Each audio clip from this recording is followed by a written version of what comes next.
आज के इस कार्यक्रम में हमने आमंत्रित किया है डॉक्टर ऋतु गुप्ता को। आप वरिष्ठ प्रसूति एवं स्त्री रोग विशेषज्ञ हैं। आज हम डॉक्टर साहब से जानेंगे महिला सशक्तिकरण में स्वास्थ्य की क्या भूमिका है। डॉक्टर ऋतु गुप्ता जी, कार्यक्रम में आपका बहुत बहुत स्वागत, अभिनंदन। धन्यवाद, आभार। डॉक्टर ऋतु गुप्ता जी, बात करें महिला सशक्तिकरण की, महिला सशक्तिकरण और स्वास्थ्य के बीच में क्या संबंध है? देखिए, एक स्वस्थ महिला जब होती है तभी वो अपने शारीरिक और मानसिक और इमोशनल बैलेंस को मजबूत बना पाती है, और जब वो स्वस्थ होती है तभी वो परिवार की शिक्षा, रोजगार और समाज में एक सक्रिय भूमिका निभाती हैं। तो स्वास्थ्य और सशक्तिकरण का एक बहुत डायरेक्ट रिलेशन है। डॉक्टर ऋतु जी, हमारे देश की बात करें, हमारे समाज की बात करें, जहां महिलाएं अपना खान पान हो या अपना स्वास्थ्य हो, अपने परिवारीजनों से बहुत पीछे रखती हैं, क्या कहेंगी ऐसी महिलाओं से? हाँ, ये बिल्कुल सही है कि आज भी हमारे देश के ग्रामीण क्षेत्रों में महिलाएं सबसे आखिरी में भोजन करती हैं, और जब वो आखिरी में करती हैं तो कई बार उनके लिए मात्रा और क्वालिटी और क्वांटिटी भी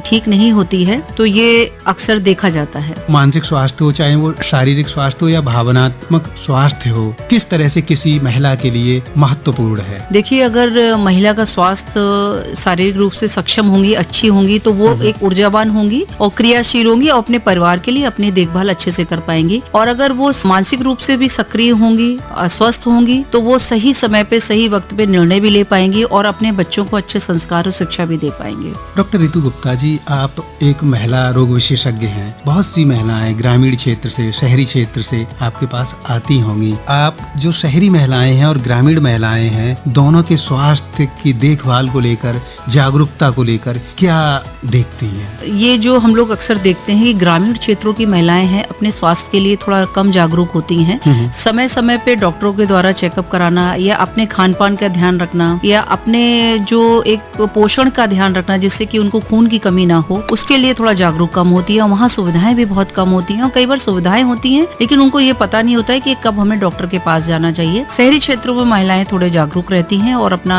नियमित चेकअप कराती हैं। डॉक्टर साहब, अगर बात करें कुपोषित महिला की या एक बीमार महिला की, तो वो किस तरह से जो अपने सपने हैं उनको साकार नहीं कर सकती हैं? देखिए, अगर कुपोषित महिला है, उसमें खून की कमी है, पोषण की कमी है, तो वो एक तो देखिए कम ऊर्जावान होगी, कम क्रियाशील होगी, मानसिक और शारीरिक रूप से थोड़े अपने को हेल्पलेस फील करेंगी। और किसी भी क्षेत्र में काम करने के लिए ऊर्जा का होना जरूरी है, शारीरिक भी और मानसिक भी। तो कहीं ना कहीं वो निर्णय लेने में भी सक्षम नहीं होती हैं और दबाव और तनाव में रहते हैं, तो वो किसी न किसी तरह से क्रियाशीलता उनकी बहुत कम होती है, जिससे कि वो प्रोडक्टिव नहीं रह पाती हैं। डॉक्टर साहब, आपने क्रियाशीलता की बात की, तो महिलाएं या जो हमारे समाज की बच्चियां हैं, ऐसा क्या करें कि उनकी जो क्रियाशीलता है वो बेहतर बने? देखिए, महिलाओं के जीवन में इतने उतार चढ़ाव आते हैं बचपन से लेके और प्रौढ़ावस्था तक, तो उनको अपने सबसे पहले शारीरिक बदलावों के लिए सचेत रहना चाहिए, अपनी सुरक्षा के लिए जागरूक रहना चाहिए, अपनी शिक्षा के लिए जागरूक रहना चाहिए, पोषण के लिए जागरूक रहना चाहिए। और इसके लिए ऐसा नहीं है कि उनको किसी महंगे डॉक्टर के पास जाना है। सरकारी इतनी सारी योजनाएं चल रही हैं। अपना जैसे यंग लड़कियां हैं, अपना हीमोग्लोबिन चेक कराना, बेसिक जो टेस्ट है, क्योंकि उनको गर्भ धारण करना है, उनको महीना हर बार होना है, तो खून की कमी भी ना हो और उनका पोषण भी बेहतर बन पाए। डॉक्टर साहब, आपने खून की कमी की बात की। खून की कमी के अलावा और कौन सी ऐसी बातें हैं जो महिलाओं को स्वास्थ्य की दृष्टि से, या जो किशोरियां हैं उनको स्वास्थ्य की दृष्टि से प्रभावित करती हैं? देखिए, आजकल के समय में जबकि बहुत मोबाइल और इंटरनेट का जमाना है, तो महिलाएं का, बच्चियों का मानसिक स्वास्थ्य बहुत बिगड़ रहा है। और एक खून की कमी नहीं, मानसिक स्वास्थ्य बहुत बिगड़ रहा है। उसके लिए उनको रेगुलर बेसिस पे अपने को, एक तो उनकी संगत बहुत अच्छी होनी चाहिए, माता पिता को संस्कार भी बहुत अच्छे देने चाहिए। कोशिश तो सभी करते हैं, लेकिन कई बार संगत का असर होता है। और शारीरिक रूप से सक्रिय तो लोग रह लेते हैं, लेकिन मेंटली आपको योगाभ्यास करना, ध्यान करना, इन सब चीजों का भी आपको बच्चों को बचपन से संस्कार देने चाहिए, जिससे कि हमारी लड़कियां, जिनको शिक्षा और सुरक्षा दोनों चाहिए, साथ में बराबरी का एक अवसर माता पिता को अपने बच्चों के बीच में रखना चाहिए। लड़के और लड़कियों में भेदभाव नहीं करना चाहिए। डॉक्टर ऋतु गुप्ता जी, आपने बात की मानसिक स्वास्थ्य को लेकर। आज भी हमारा आधे से ज्यादा हिंदुस्तान गाँव में रहे, और गाँव में आज भी डॉक्टर्स की उतनी ज्यादा सेवाएं उपलब्ध नहीं हो पाती हैं। और मानसिक रोग विशेषज्ञों की बात करें तो वो बहुत गिने चुने होते हैं।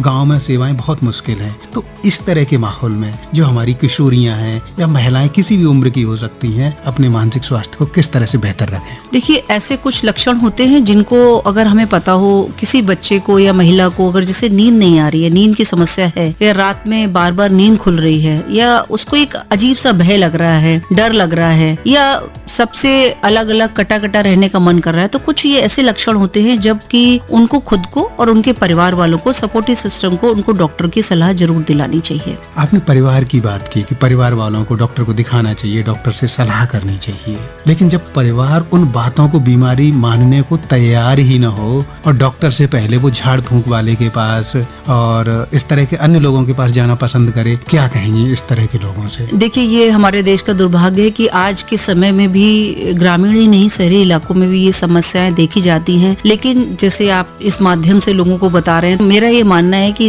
जैसे जैसे लोगों को पता चलेगा, झाड़ फूंक और इस तरह की पद्धति से मानसिक और शारीरिक रोगों का उपचार नहीं होता है और इस चक्कर में कई लड़कियां अपनी जान भी गंवा देती हैं। तो हमें जागरूक तो रहना ही पड़ेगा और करना भी पड़ेगा समाज को। डॉक्टर रितु गुप्ता जी, क्या कुछ ऐसे उदाहरण, ऐसे एग्जाम्पल आपकी नजर में हैं जहां महिला के स्वास्थ्य ने उस सशक्त बनाया हो? बिल्कुल बिल्कुल। देखिए, अब इस समय जो हमारी गवर्नमेंट है वो बहुत सारी ऐसी योजनाएं चला रही हैं, बेटी बचाओ बेटी पढ़ाओ या जननी सुरक्षा योजना, ऐसी बहुत सारी योजनाएं जो उनको शिक्षा, रोजगार और आर्थिक रूप से सक्षम ही नहीं बनाती हैं, उनको मोटिवेट करते हैं कि वो समय समय पे कोई तारीख भी डिसाइडेड है कि जिस दिन वो जाके अपना चेकअप कराए, फ्री चेकअप कराए, साथ में गर्भ धारण करने पे उनको पोषण के लिए भी सरकार सहायता करती है। बस हमें जागरूक होना है कि ये योजनाएं चल रही हैं हमारे देश में, उनका लाभ उठाना चाहिए और अपना चेकअप कराना चाहिए। और जब महिला स्वस्थ होती है तो वो कहीं ना कहीं सशक्त भी होती है, अपने लिए नहीं, परिवार के लिए और समाज के लिए भी। आपने बात की कि जब महिला सशक्त होती है तो वो अपने लिए और परिवार के लिए भी सशक्त होती है। किस तरह से एक महिला अपने परिवार को,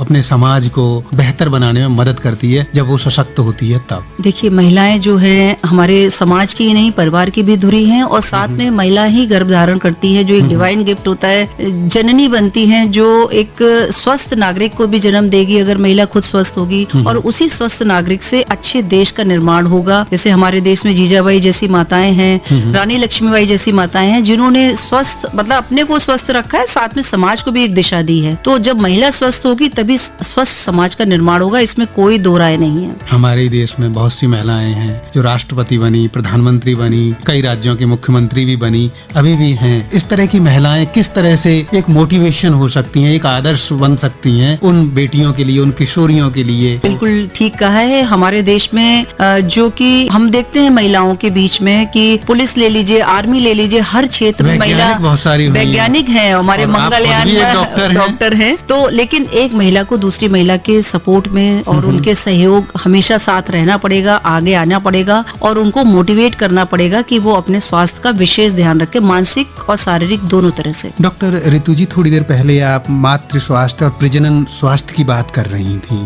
तो इन बातों को लेकर भी हमारे समाज में कुछ गलतफहमियां हैं, उनके बारे में आपसे जानना चाहेंगे। अभी भी हैं बहुत गलतफहमियां, क्योंकि गर्भावस्था के समय बहुत लोग अपना खान पान का भी ध्यान नहीं रखते हैं, चेकअप भी समय समय पे नहीं कराते। मैं खुद अपनी ओपीडी में देखती हूँ कि लोग 9वें महीने में डॉक्टर से चेकअप लेते हैं, शुरू में नहीं देखते। उसमें क्या होता है, महिला का स्वास्थ्य तो अफेक्ट होता है, बच्चा भी अफेक्ट होता है, साथ में डिलीवरी के दौरान माँ की डेथ होने का या माँ को बीमारियां होने का बहुत डर रहता है। तो प्रेगनेंसी के समय, गर्भावस्था के समय महिलाओं को अपने स्वास्थ्य का, अपने लिए नहीं, अपने समाज के लिए, राष्ट्र के लिए बहुत ध्यान रखना होता है कि जो हम जिस बच्चे को जन्म दे वो स्वस्थ हो और किसी पे बोझ ना पड़े और वो आर्थिक रूप से सक्षम हो कि देश को आगे ले जाए। डॉक्टर रितु, आप खान पान की बात कर रही हैं, खान पान से हम स्वस्थ रह सकते हैं।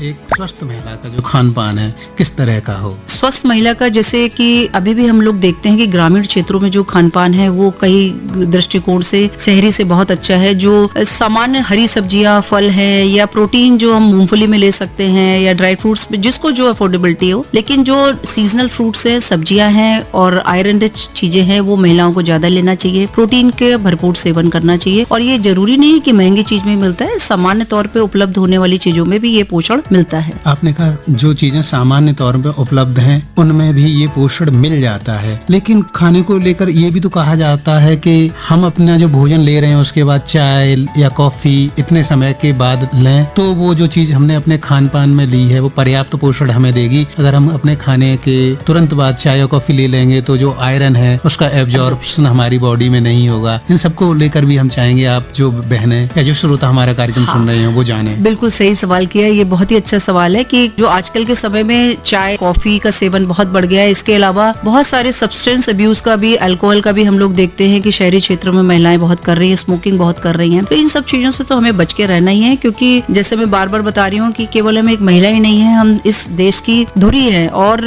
अच्छे स्वस्थ बच्चे देना भी हम लोगों का कर्तव्य है। अपने को स्वस्थ रखना है, परिवार को तभी हम स्वस्थ रख पाएंगे। इसके लिए और कुपोषण से बचने के लिए हरी सब्जियों का, प्रोटीन का, मूंगफली का, ड्राई फ्रूट्स का अच्छा सेवन करना चाहिए और सीजनल बेसिस पे जो भी चीज आती हैं उनको जरूर खाना चाहिए। जैसे कहते हैं ना, मूंगफली गरीबों का बादाम, जरूर नहीं कि हम बादाम ही खाएं, हम मूंगफली से भी अपने आप को प्रोटीन ले सकते हैं। डॉक्टर रितु जी, महिलाएं आधी आबादी कही जाती हैं वो, लेकिन वो आधी आबादी, कुछ महिलाएं चाहे उनमें डॉक्टर भी हो सकती हैं, साइंटिस्ट हो सकती हैं और बहुत ऊंचे पदों पर हैं, लेकिन जब समाज में बड़ी संख्या में देखते हैं तो महिलाएं उस तरह से आगे नहीं आ पा रही हैं। इसको लेकर आप क्या कहेंगी, क्या संदेश देंगी और क्या वो ऐसा करें ताकि वो आगे आ सकें? जैसे आप एक डॉक्टर हैं तो एक सफल डॉक्टर बन सकें, कुछ महिलाएं इंजीनियर होती हैं, साइंटिस्ट होती हैं, तो वो बन सकें। इसके लिए देखिए, महिलाओं को शारीरिक और मानसिक रूप से बहुत मजबूत होना चाहिए, क्योंकि उनके जीवन में उतार चढ़ाव पुरुषों के कंपैरिजन में बहुत ज्यादा आते हैं, बचपन से लेके प्रौढ़ावस्था तक। तो शारीरिक रूप से सक्षम होना चाहिए, मानसिक रूप से होना चाहिए, जिससे कि वो जिस क्षेत्र में भी जाती हैं, शिक्षा, रोजगार, जहाँ भी भेदभाव होता है उसके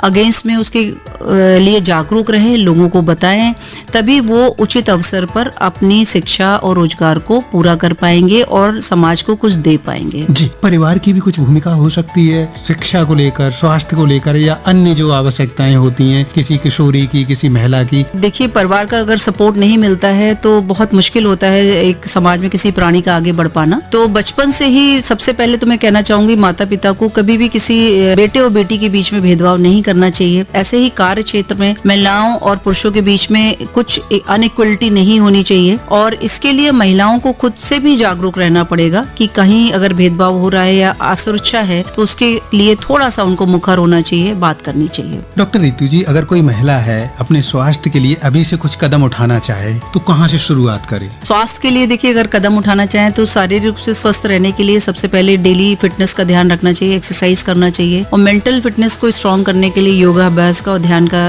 बिल्कुल रूटीन बेसिस पे करना चाहिए और खान पान में अपना अच्छा बैलेंस डाइट जरूर लेनी चाहिए। बैलेंस डाइट से क्या तात्पर्य है आपका? बैलेंस डाइट का मतलब होता है कि खाने में प्रोटीन, कार्बोहाइड्रेट, एक फैट एक अनुपातित मात्रा में होनी चाहिए। आजकल के भोजन में फैट की मात्रा ज्यादा होती है और न्यूट्रिशन वाली चीजें हम लोग कम लेते हैं, सब्जियों का इस्तेमाल और फल का कम करते हैं और मैदा से बनी चीजें ज्यादा खाते हैं, वो हमें हमारे पेट को भी खराब करती है और हमारे मानसिक असंतुलन का भी कारण है। छोटी बच्चियों को क्या संदेश देना चाहेंगी जो किशोरियां हैं आज के समय में और आपकी बात सुन रही हैं और हमारा कार्यक्रम सुन रही हैं? ये मेरे दिल का छूने वाला सब्जेक्ट है। बिल्कुल, किशोरियों को तो मैं ये संदेश देना चाहूंगी कि किसी भी नई चुनौती में उनको घबराना नहीं चाहिए।